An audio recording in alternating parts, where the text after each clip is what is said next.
This episode is looming large, but not as large as it could be. So in this episode, I'm just going to focus on call-ins and recaps. The promised review and maybe some unboxings in another podcast or the next one. But here, let's just keep it simple, right? I forgot to mention that last song, Dolly Parton. I guess this song, Guessing Contest, is a joke to you, isn't it, Jason Connerly of Nerds Variety RPG Cast infamy? You might be right, because there is a variation of that song where Dolly Parton does sing a part, but that's not what I was getting at. And I'm sure you know who the song is really ascribed to, but you're just being cheeky as usual. And interestingly, my friends, the infamous gamers who used to not be gamers, guessed it right away. So, hey, they know their songs. Maybe you gotta learn something from them. Okay, Carl, listen to your latest. I did have fun in the Cthulhu Invictus, so please don't think I didn't. I was kind of poking at you a little bit. I was a little bit serious, though. Just because that's what happened historically doesn't mean that's what has to happen in the game, per se. But I had a lot of fun in that game. I'm not complaining. I'm pulling your chain more than anything. And as far as the first song cue, I'm going to say Rush. It sounds like a Rush song. But let me get back to listening. Well, thank you for saying that, Jason. It's hard to tell sometimes if you're serious or not, truth be told. But I think everyone enjoyed it anyway, so I know you're just poking fun, ultimately. And my idea was, and I probably will respond more to another call-in that you made about the story that a GM wants to tell, character outlines and such. But I wanted to do an experiment where a horror tale, and I think it worked actually, a horror tale with a backdrop of a tragic event. And the tragic event, the backdrop was the historical event of the loss of the three legions in the Teutoburg Forest in 9 AD. So to the Germanic tribes of the region, and they're basically the Germanic, I don't know if we'd call it rebellion.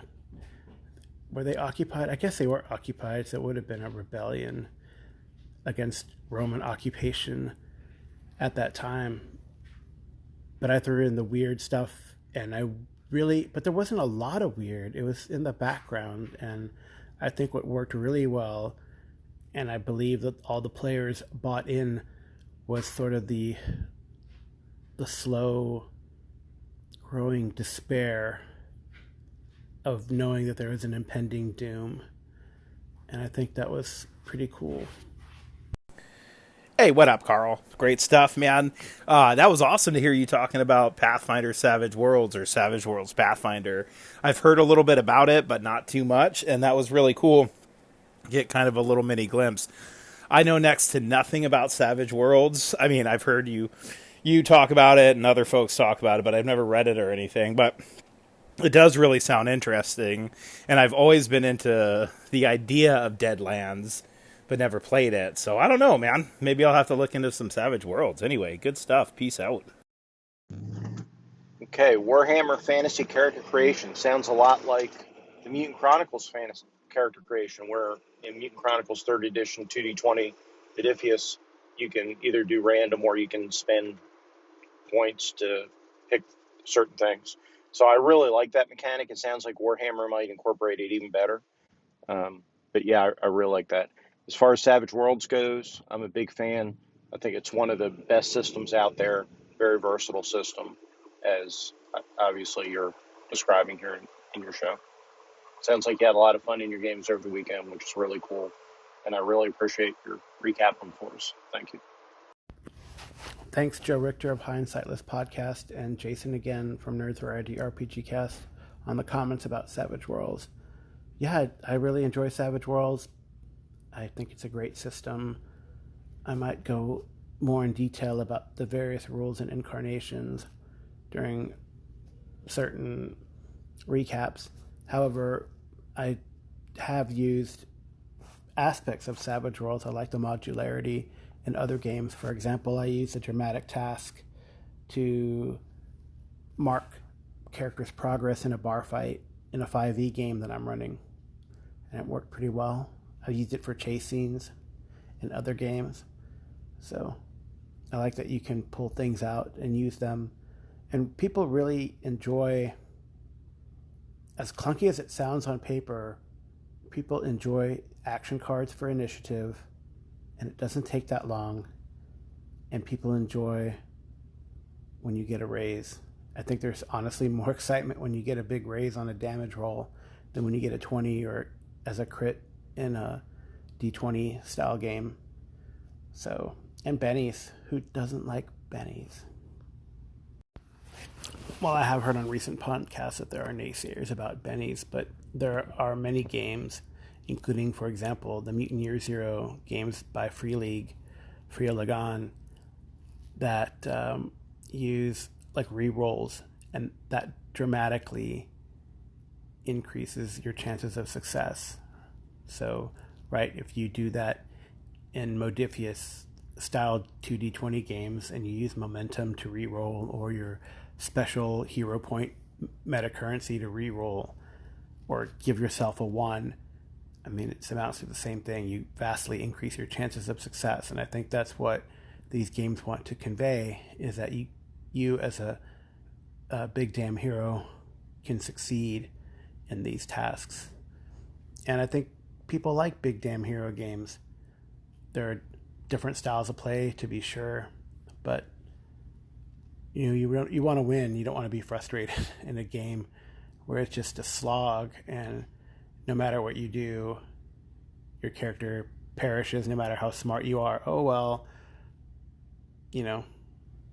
you're dead. Make up a new character.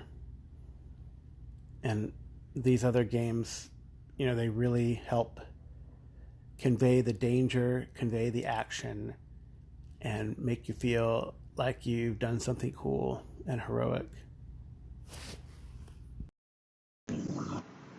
Okay, you don't need to publish this one if you don't want to. Possible topic.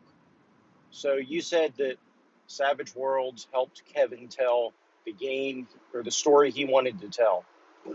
And so that brings up the idea of a GM having a story they want to tell, which makes you think of the idea of a railroad, because it's a preset story that the characters have limited control over affecting if they're trying to tell a specific story.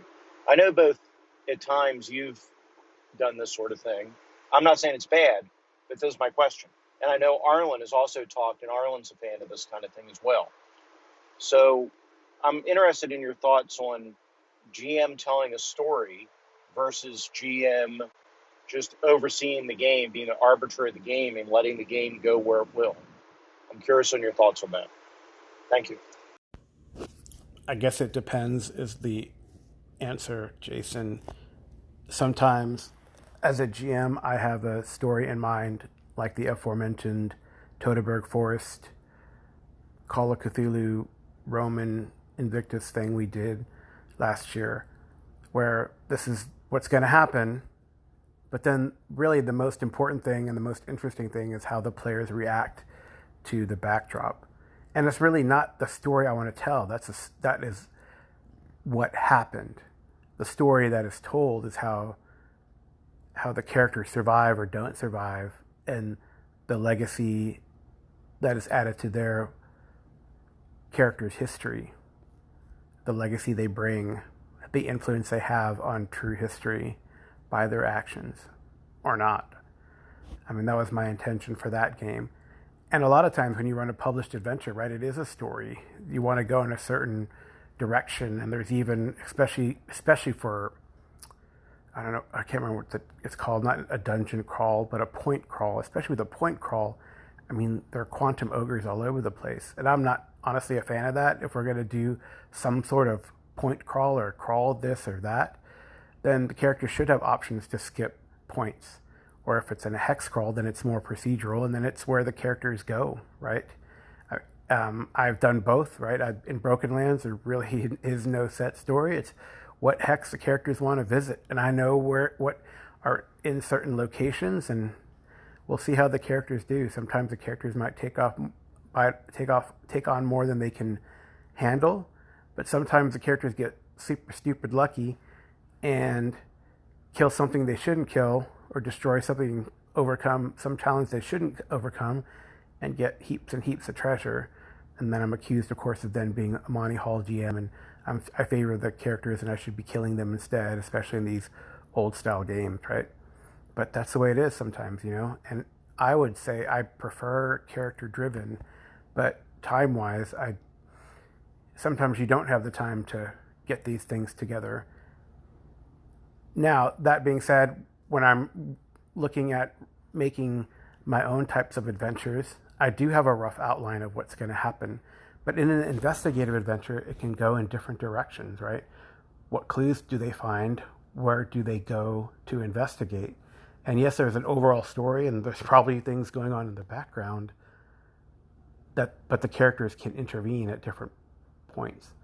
So, you know, it depends. I know Kevin shared this a lot on his Dungeon Musings podcast. Is it really, and he showed us his outlines for his story that he wanted to tell was not more than a few lines per event and per page, and the outcomes really depended on what we would do. And what if we had not succeeded in the battle? We were getting our asses handed to us, man, and just some lucky rolls and some smart thinking got us ahead. But he had probably a contingency. He probably had a flow chart. What if? Then it would have been more maybe us as prisoners trying to escape.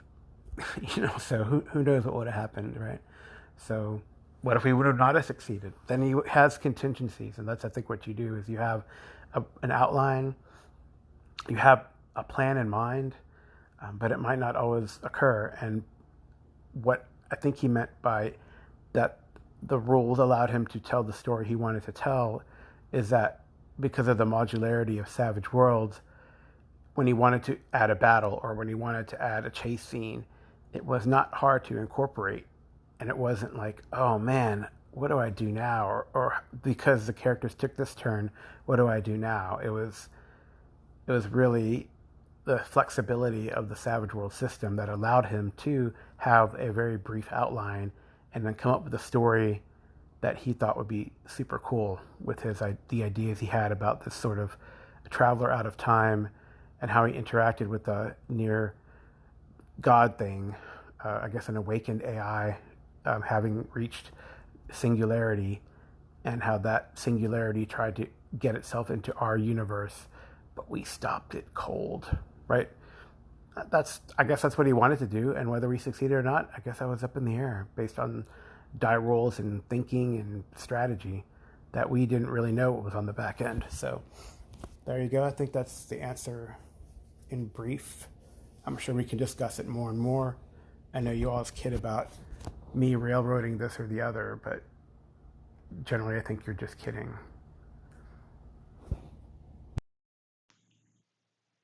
Sorry I missed the game Sunday morning, Carl. You need a janitor at your lab? I could quit my job, move out there and be janitor.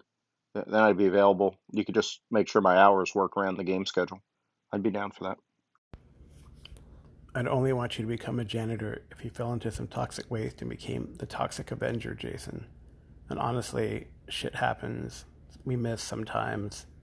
Hey, let us know ahead of time what the work schedule might be or might happen, so I'm not worried about it. I'm not going to rage quit or anything. I'm having too much fun running games, and sometimes it's nice to just sleep in.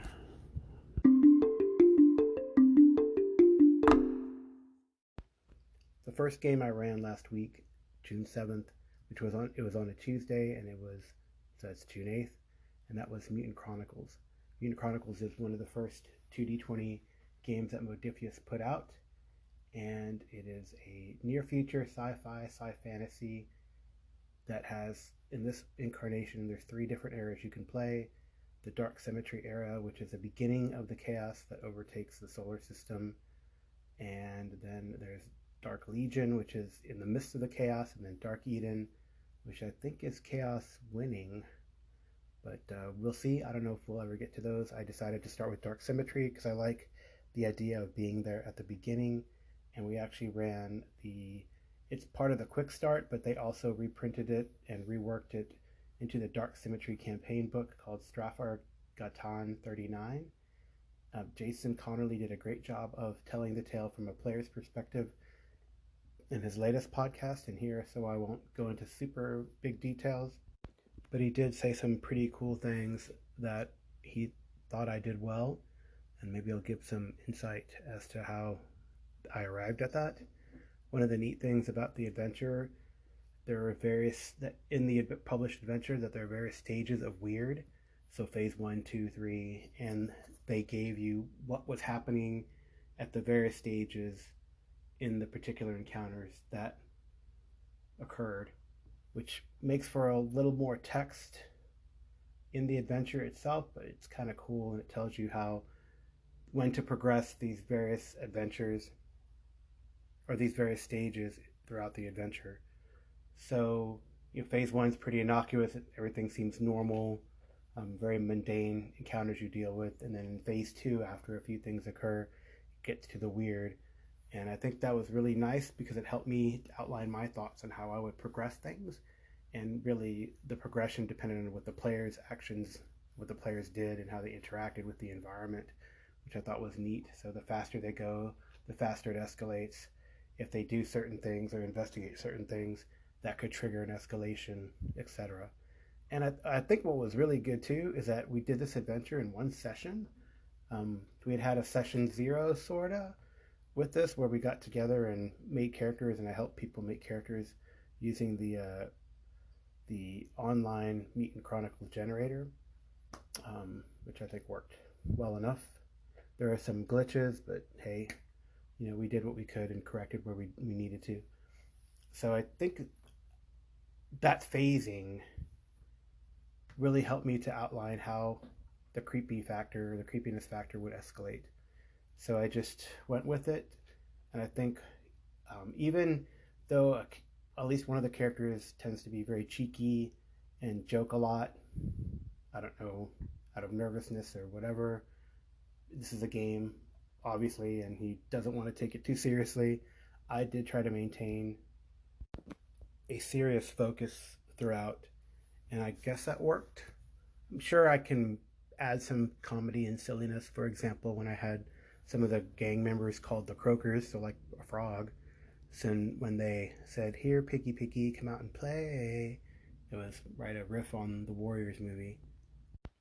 So that little bit of silliness and pop culture reference aside, I think it was pretty serious, and the creep factor came out, at least according to Jason, and I feel the others too, which was neat. And I felt what I liked, there is in this incarnation of the 2D20 system for Meet and Chronicles, there's more granularity, and it's not as bad, in my opinion, again, as Infinity, where everything is codified, but there's just enough granularity so that combat goes pretty smoothly. The guns all feel different because they can do different things, and the characters can take various actions and use the meta currency called momentum pretty well. And someone had commented about the Modifius 2D20 and this thing called Doom, which is what's called in the Conan game, but it's called Dark Symmetry Points, and it's the meta currency that the GM gets to kind of mess with and impose things upon the characters. Well, some people have commented that makes it an antagonistic game, but I don't think so. A lot of the times the recommendation, or at least in this adventure, the recommendation is to save your DSPs so that you can proc certain abilities for the big bad at the end. But it's always fun to use the DSPs as inspiration to have things happen to the character. And then what's interesting too is that DSPs can be generated by character actions or their failures. So you can fail forward, but at a cost, right? So the characters can get the clue or survive the sanity check, but it comes at a cost, which is DSPs for the GM. Right? So I don't believe it's antagonistic, and I'm kind of pro character in general, so I didn't think that was a factor. I felt that the combat with the gangers was easy and somewhat trivial. The combat with the main bad guy in the adventure went a few rounds, and I thought the characters rolled really well, especially damage. They used their abilities in meta currency enough talents to proc some of their abilities. Sorry, meta currency to proc some of their talents and abilities to good effect. And that's, hey, if you're a good player and you get into and understand the resource management, that's what you should do, right? Just like the GM saves his DSPs for the end, the player saves their options until the end. And I think they found out some neat clues, and I hope that we will continue. Well, we are continuing next week, adding another player, and I think it will go really well. It's a neat little series of adventures at the beginning there of the chaos that occurs in the Mutant Chronicles world.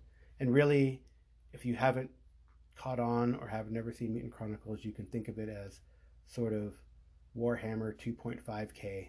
It is very much chaos from another dimension that comes to affect the human race in their solar system, and it's pretty neat. It's been described as diesel punk as well, so vultures and spiky hair and big shoulder pads, just like Warhammer, right?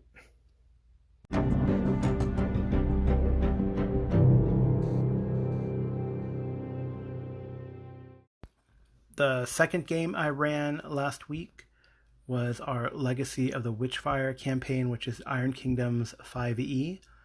And we only actually had one encounter because the encounter was pretty damn tough. And I guess that's just what happens sometimes in 5e. We were one player short, but that shouldn't have mattered because there was 4 players and one of the players had a jack. It definitely, this encounter, had it been not 5e and not 5e, especially with the death saves, it would have been a TPK. And the main issue was that this creature for one did a ton of damage if it hit you. So it would effectively one-shot a second level character or knock a second level character out. It could put out on average, 13 plus, like over 20 points of damage on average it could put out with a couple hits. And big monsters, with the way that 5e is built, they're going to hit a lot. And the other issue that it had is that it had this ability that if you had magic, it would drain magic and then heal itself with that drained magic.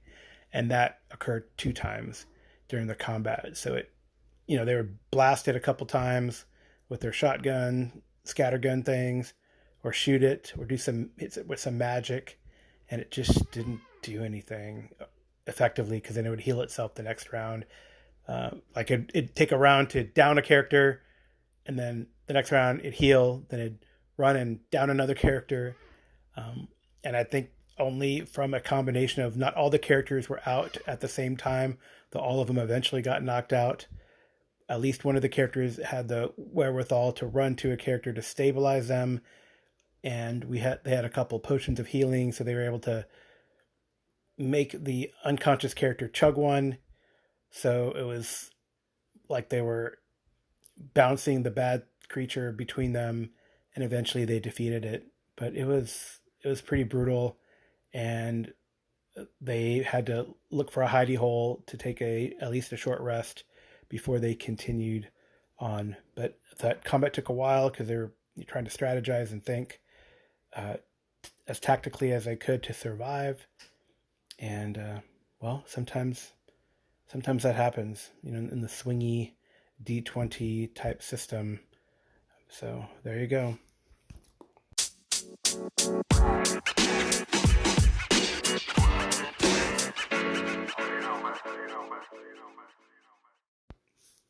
Thursday night was really great.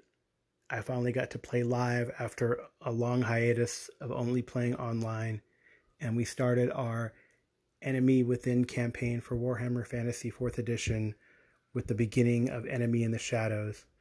And it was great to see these guys. I haven't seen them in over a year, and there's one guy that we've never met who was a friend of one of my regular home group players, and we finally got to meet him, which was really cool. So And actually, it was almost like a networking thing because he does creative writing. He's going to school for creative writing. Going to teach at a university potentially, and wants to write fiction, I guess. So maybe I got someone who can do the fluff for any game I ever design. So that would be kind of neat. I'm also trying to track down artists. I ran into another friend of mine who does art and is going to start a Patreon. So it's kind of neat for things to be opening up again. You know, the wheels are turning. The wheels are turning. So we did run Enemy Within, and what I think was fantastic, gameplay is faster live. Oh my gosh, we got through 2 chapters of the opening adventure, and I was psyched. And the adventure had some neat moments when the characters all got together. I mean, Warhammer Fantasy is the old world is such a cool verse. I think it says 0 to hero. There's a classes in society, and that's important. And I love that my players buy in and they get it. And hey, you know, if you're a peasant, you're not going to talk to a noble person. A noble person is going to look down on you, and they're okay with that because that's the way the verse is. So the whole group got together because one of the characters, who is kind of a bit naive about the society, his horse was swindled from them, and they got to chase it down. So that's how I got the characters together. He now has some other human companions. He's a wood elf, not from the human land, and he has some human companions, including someone who can be a spokesperson for him, who is a courtier, and someone who can go through the legalities of things, which is a lawyer. So they're not heavy combat. I mean, the other 2 characters are a wizard who does have some combat chops, but is a glass cannon, so to speak. And then the other one is a villager. So I think this character, we did look at the progression for a villager, and they can get pretty hoss when it comes to like weapon skills. So he's going to start out with as a brawler and eventually go to hand weapons and might be a pretty good fighter. But of course, the main fighting is going to come from the Wood Elf Knight. That's just the way things are. It's not balanced necessarily with regards to stuff you can get or martial prowess, and you just got to use your wits sometime. And we had some social encounters effectively. In the beginning, the first chapter was all social encounters. The goal, since they didn't have a horse, was to get a coach to get to the next place. We had some fun with people drinking with the coachman. We had fun with a gambler who was cheating, and interaction with the noblewoman so that they could actually sit inside the coach as opposed to out. But most of the characters actually had to sit outside. And then we had some combat, which went pretty well. I was shocked how well it went based on the fact that only 2 characters can really fight in the group. But it went pretty well. So we got to a really good stopping point. We got to like a really good cliffhanger. I'm not going to spoil it just in case anyone ever plays this campaign. But it was hella satisfying, and I think I'm happy because I picked the right person for the cliffhanger, and I think it's going to work. He was very excited. The players were really excited. And then the cool thing was, next to our gaming store, which is Dragon's Lair San Antonio at the Medical Center, there's a Slackers, which is they have games, and it's a bar with games, effectively. And we went next door and had a beer because it's been a long time since we'd seen each other. We're good friends. We like to do things besides game, but we haven't been able to. I mean, San Antonio's not huge, but it's big enough that, man, if you're working from home, you don't want to drive across town to meet your buddy, and things have just reopened. So it was good to get together. And we're going to play this bi-weekly. So not next week. The next time is going to be the 24th of June. So that'll be in a couple of weeks, but very excited. The campaign looks really neat. A lot of reading, a lot of prep on my part. But it's a fun verse. The books are beautiful.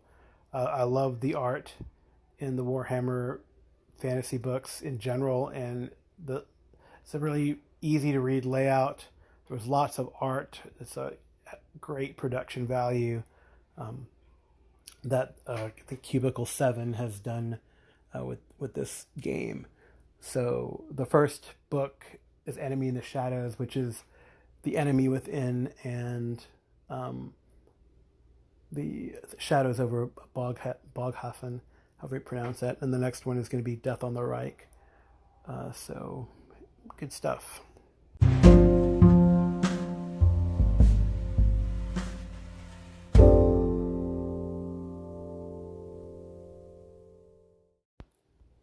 And the last game that I played last week was our Savage Pathfinder game.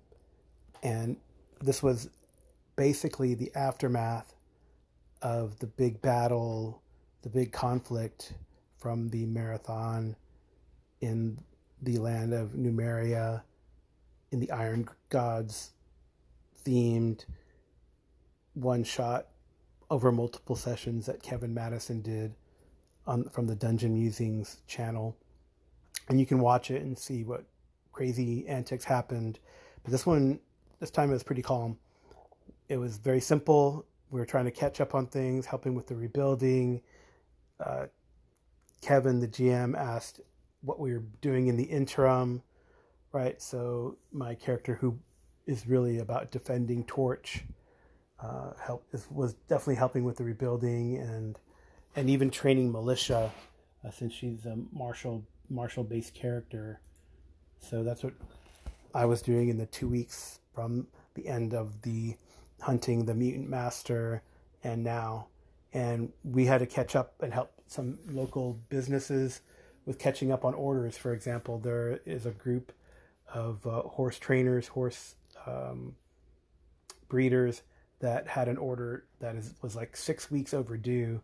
So myself and the other player, we decided we'll take that job. We used some favors to grab a guide who was a wild card in the parlance of the Savage World, so we wouldn't get lost, and get some militia, so some extras that could help bolster the fact that there were only 2 players that were in that game.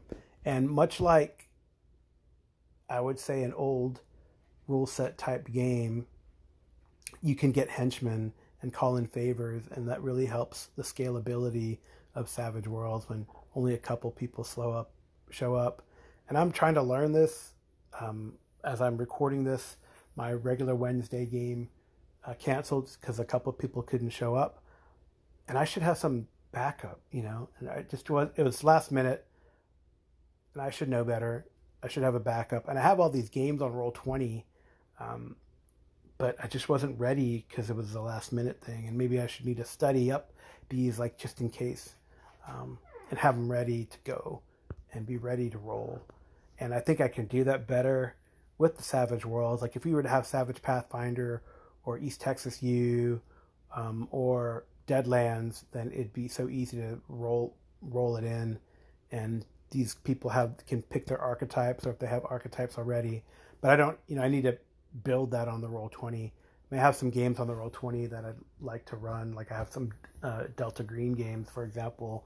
And one of the players reminded me that I had to have Call of Cthulhu one-shots probably, but I wasn't prepared, and I apologize to my players, but hey, next time. So back to the Savage Pathfinder game. We took these horses towards the town we were supposed to go.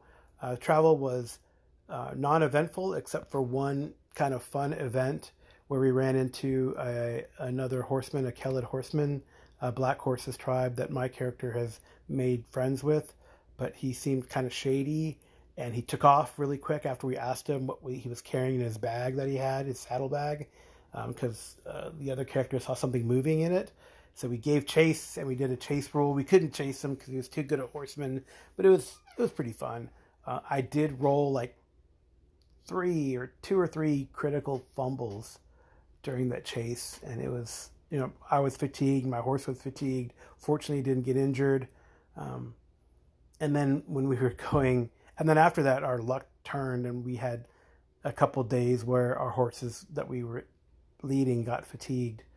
So we finally get to the town, but it's like deserted, and we don't find any pirate activity because they're along the river. Sometimes there's pirate raiders, and the scout and myself, we kind of examine around the town, and we find tracks of some small.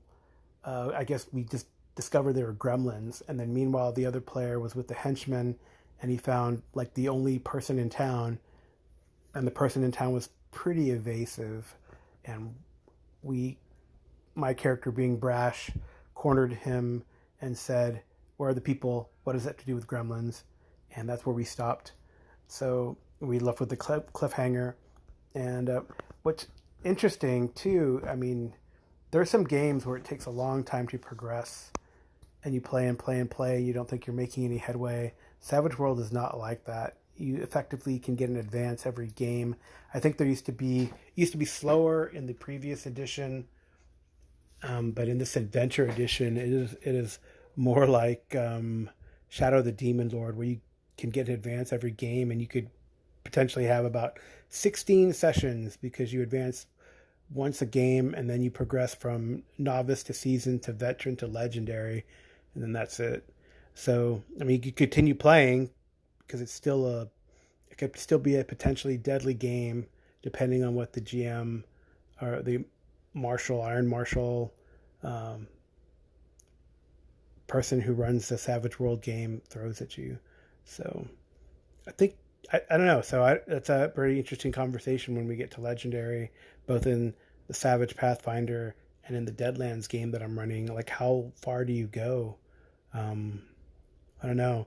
I need to read through East Texas University and see, like, by the time, so right, you start as a freshman and you go through the various years, and there's like various plot points and adventures that you have along the way. But so by the time you get to a senior, are you like a legendary character? I don't know. Is it time to then be like Buffy the Vampire Slayer? It's a good question. I can't wait to run that game.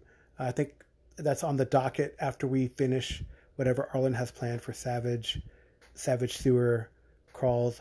But Shea Webster might actually run some Cypher system, so we'll see. We may have to arm wrestle to see who gets to run next. But anyway, it's fun with playing with those guys, so it doesn't matter. And I will talk to you all soon. I think that's it. Maybe I'll just do the outro here. I mean, that is it for this week of my recaps. I promised to change up things. It's been a strangely busy week, and I don't know why I haven't gotten to things that I wanted to get to. For example, looking at one of the zines that I did the Kickstarter for, and some unboxings that I have sitting here that are still boxed. But and I want to talk about starting other games as well. So maybe I'll talk about that next time, and maybe even talk about my favorite genre and why. I mean, I really see that I'm moving towards and liking a lot of post-apocalyptic settings, and there are so many different kinds. So maybe that'll be a topic for the next time. Anyway, thank you all for listening. Take care, and that will be it.